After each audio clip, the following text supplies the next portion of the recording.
Hi guys, இன்றைக்கி நம்ம எங்கே மீட்டிங் பார்த்தீங்கன்னா ஈரோட்டிலேருந்து ஊட்டி போகிறோம். எதுக்காகன்னு பார்த்தீங்கன்னா ஒரு வேலை விஷயம் போகிறோம். நானும் பார்த்தீங்கன்னா ஈரோடு இப்போ ஊட்டி பஸ்ஸில் ஏறி இருக்கோம். பஸ்ஸும் கிளம்பிடுச்சு.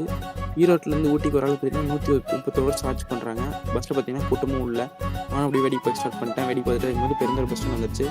பெருந்தூர் பஸ் ஸ்டாண்டில் தூங்கணும் கைஸ். வந்து இருந்துச்சு இடம் பார்த்தீங்கன்னா மேட்டுப்பாளையம் கிடச்சிட்டா பார்த்தீங்கன்னா கமெண்ட்டில் சொல்லுங்கள், யார் கரெக்டாக சொல்லுங்கன்னு பார்க்கலாம். அப்படியே நீங்களும் எத்தனை டைம் ஊட்டி போயிருக்கீங்க அதே கமெண்ட்டில் சொல்லுங்கள், தெரிஞ்சுக்கிறேன். நம்ம வீடியோ பார்க்குற எல்லாரும் நம்ம சேனல் சப்ஸ்கிரைப் பண்ணி பார்த்துருக்கீங்க. புதுசாக யாரும் வந்தீங்கன்னா சப்ஸ்கிரைப் பண்ணி தருங்க. நானும் அங்கே நின்று சுற்றி பார்த்துட்டு எனக்கு தேவையான பொருள் அங்கேயே வாங்கிட்டேன். வாட்டர் பாட்டில், ஸ்நாக்ஸ் எல்லாமே அங்கேயே வாங்கிட்டேன்.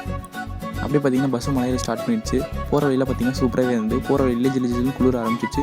நம்ம எதுக்காக போகிறோன்னு பார்த்தீங்கன்னா நம்ம மாமா வந்து ரீசெண்டாக வந்திருந்தப்போ நம்ம பேங்க்கோட ரெசிப்ட் கொண்டு போயிட்டாரு ஊட்டிக்கு. அதான் அப்புறம் வாங்க போயிட்டுருக்கோம். நம்ம இருந்தால் போகிறேன், வேறு யாரும் வரல. அப்படியே கண்ணுக்குள்ளே வேடிக்கை பார்த்துட்டு அப்படியே ஒரு வழியாக ஊட்டி பஸ் ஸ்டாண்ட் போய் ரீச் ஆகிட்டு மாமா கால் பண்ணால் நான் உனக்கு முடியே வந்துட்டேன், வெளியே வர அப்படின்னாரு. நானும் பார்த்தீங்கன்னா பஸ் ஸ்டாண்ட்டு வெளியே போயிட்டு இப்போ அவர் எங்கே இருக்கான்னு தேடி கண்டுபிடிச்சி பார்த்துட்டு பேசிட்டு ஒரு வழியாக 2 பேர் கிளம்பிட்டோம். அது வேற எங்கேயும் இல்லை, டீ குடி தான் கிளம்பிட்டோம். பப்ஸ் கொண்டு வாங்க அப்படின்னு சொன்னால் சமோசா கொண்டு வந்துட்டு இதான் பப்ஸ் அப்படின்னு சொல்லிட்டாங்க. சரி என்ன பண்ணுறது, 4 பேர் சாப்பிட்டு அங்கேருந்து கிளம்பி பெரிய சேனல்லேருந்து ஊட்டி ரோஸ் காலன். நாங்கள் போன டைமிங்கில் பார்த்தீங்கன்னா சீசன் முடிஞ்சு இருந்தாலும் சுற்றி பார்த்துட்டு இருந்தேன். நாங்கள் போன மந்த் வந்து ஜூன் மாதம் தான் போனோம். அங்கே தெலுங்கானால மேக்ஸிமம் இருந்தாங்க. இது ஃபுல் வீடியோவும் இருக்குது. ஃபுல் வீடியோ பார்க்கணும்னு ஆசைப்பட்டீங்கன்னா கமெண்ட் ஃபுல் வீடியோ டைப் பண்ணி போட்டுடலாம். Okay, tata bye, love you.